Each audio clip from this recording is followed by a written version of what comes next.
Thank you. Thank you. Thank you. And that's a great segue because it is a tool. That is exactly what it is. Um, I've been interested in values and ethics my entire life, and I've been very uncomfortable with the way we talk about ethics and teach about ethics. I've found it very unsatisfying. Doesn't answer questions, raises more questions than it really solves, is conflicting. We've got a different set of ethics for any particular industry or aspect of the world you wish to choose, which never made any sense to me because it is one planet after all. We're all humans. It can't be that different. But so I stewed in that for many years. And then I read a book by Jane Jacobs called Systems of Survival, where she posited that values were systems. And that was for me revolutionary. I had never thought of that as a systems thinker. So it just opened up all sorts of things, and it made so many things really clear. She has two systems. One is about protection. The other one is about self-expression, really. And each one had 15 values. And I knew that there was another value system being born, but I didn't know what it was. So I spent the next 20 years or so reading scientists and poets and philosophers and indigenous folks to try and discern what people thought the earth did, sort of trying to see how they understood the planet. And so what I collected out of that was 16 values or patterns that seem to show up in everybody's discourse. Not all of them show up in everybody's, but they are pretty consistent across the thing. So that's what I have put together.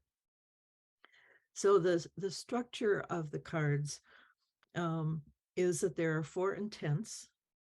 So the first intent is commitment, which is the drive to life that is so characteristic of life. Life loves life. Life insists on life. Life is fierce about life. And so that is the first commitment that the planet makes. The second one is continuity, to keep life going once it's here, all the things that have to happen to make sure that it continues. And then the third intent is resilience, what happens under stress or change, and what are the patterns that the earth uses to help that process keep life alive.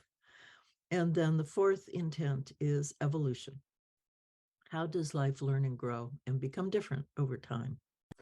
And there are 4 values in each of these intents. Now, it's a system, so it's squiggly, the things run into each other. They're not, you can't put borders around it. It doesn't, oh, you have a drive for life and then it stops and then suddenly you're doing something. It doesn't work like that. So these things are mushy, but they all are coherent as a whole. So this is, these are the 4 intents and the patterns that are under each one. In commitment, the one pattern, and this is something I call the prime directive. It comes from Jeannie Benyus, actually. And it's that all actions create the conditions that support life. And what's really germane here is creating the conditions. We don't often think about creating the conditions, especially when we're active and action oriented. We think about results. We don't think about the conditions that allow the results to show up.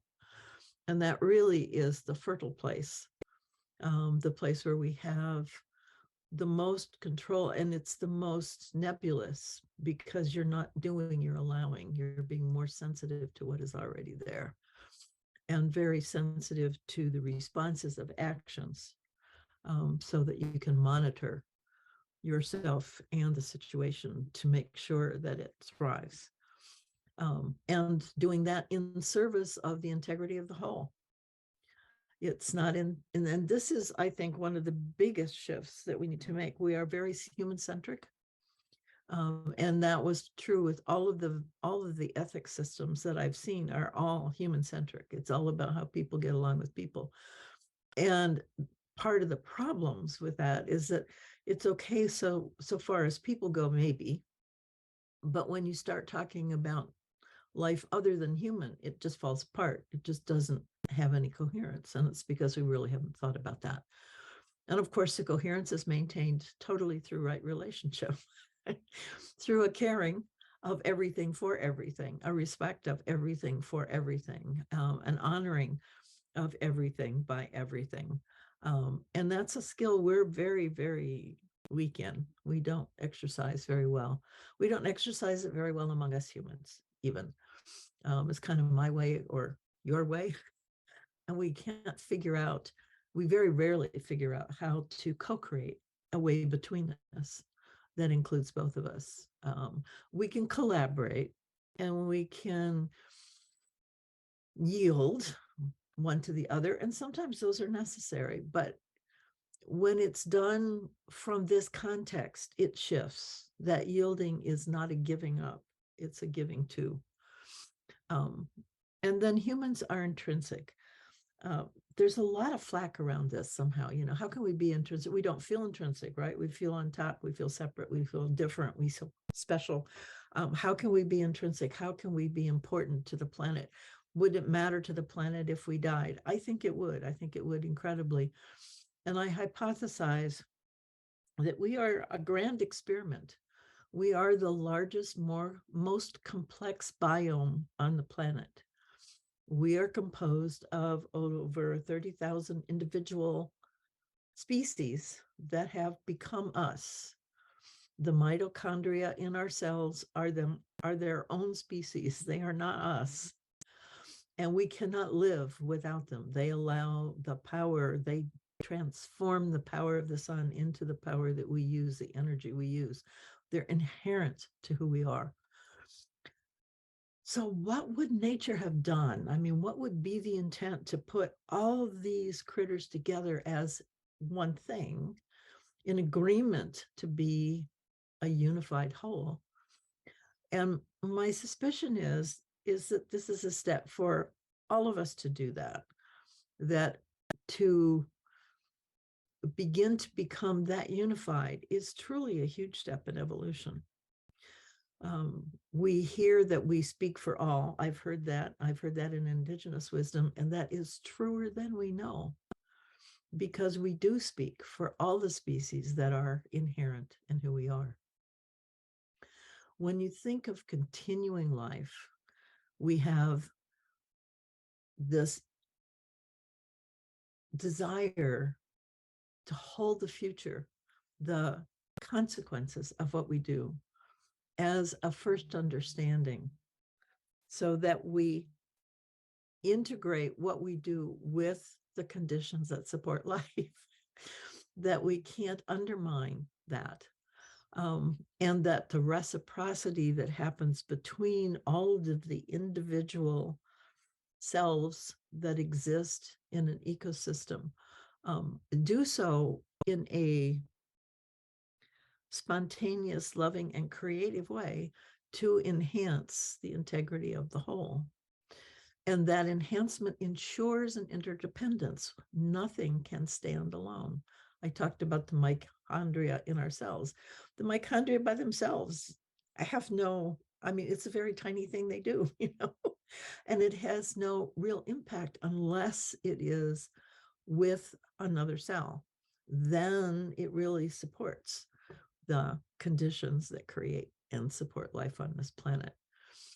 And we're a closed system, so everything must be used and utilized.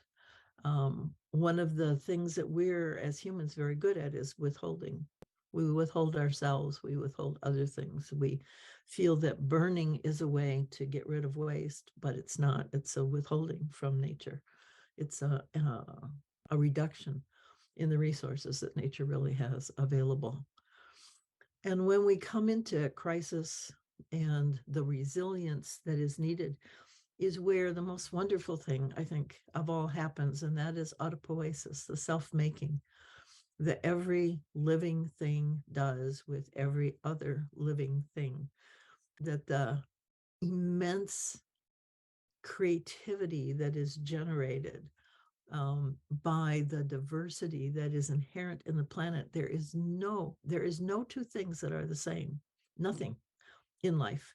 There is nothing that you can find that is identical to any other living thing. It's just not possible, because everything is self-making, and that agency that it has, that self drive that it has to make decisions about its experience, is unique to itself.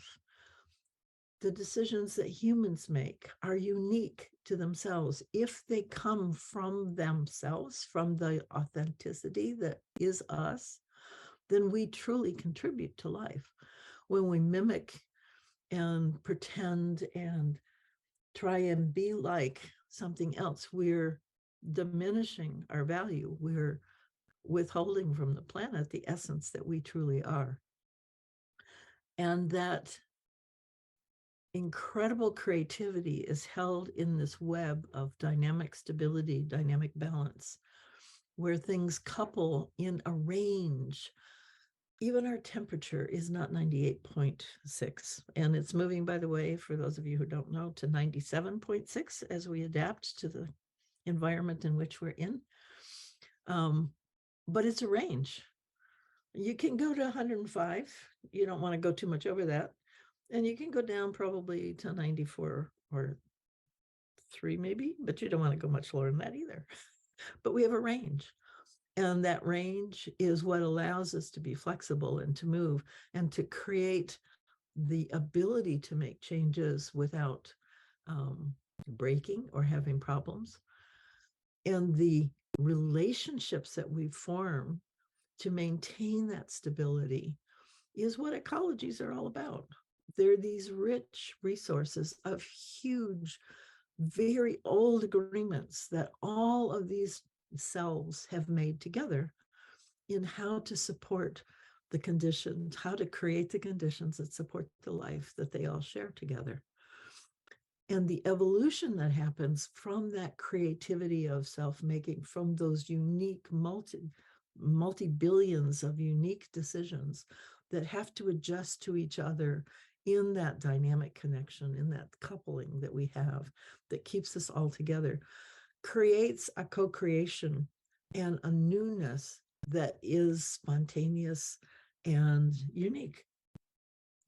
And those things that work, that really do create the conditions that support a greater, a different, a newer life, a more substantial life, are things that get held over periods of time and become the foundations for the next iteration.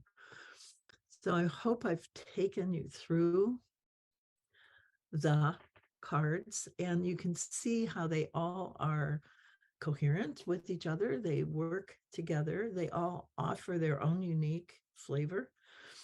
And my hope when we think about doing projects or how we're to be in a different way, that these cards offer some direction, sort of a path about how to do that. Ways of thinking about what we're doing. Are we creating the conditions that support life? Can we begin to see and notice when that happens and when it doesn't, so that we can make changes? We are constantly self-making. There is no way not to self-make, but we often withhold ourselves from that making. We don't truly reach the sensitivity, the nuances that I think we're capable of. And I think that's what's being called for. I don't believe that there's anything wrong with where we are. I so trust nature that she has given us free rein to do the things that we did, and now the ability to see the implications and consequences of those choices and to make different ones, because we are capable. That is who we are, is this self-making creature. And our capacity to do that is going to be refined, I think, over the coming decades as we begin to be more sensitive, more, I love the word discerning, more discerning of who we are and where we are, and how we are, so that we begin to truly integrate. And we can integrate from, I mean, it's just inherent in us. We do know. I think most of us have had experiences under some crisis where you just did things. You were not thinking about things. You just acted, and that acting came from a place that just flowed. And that's, I mean, what a life to live from that place.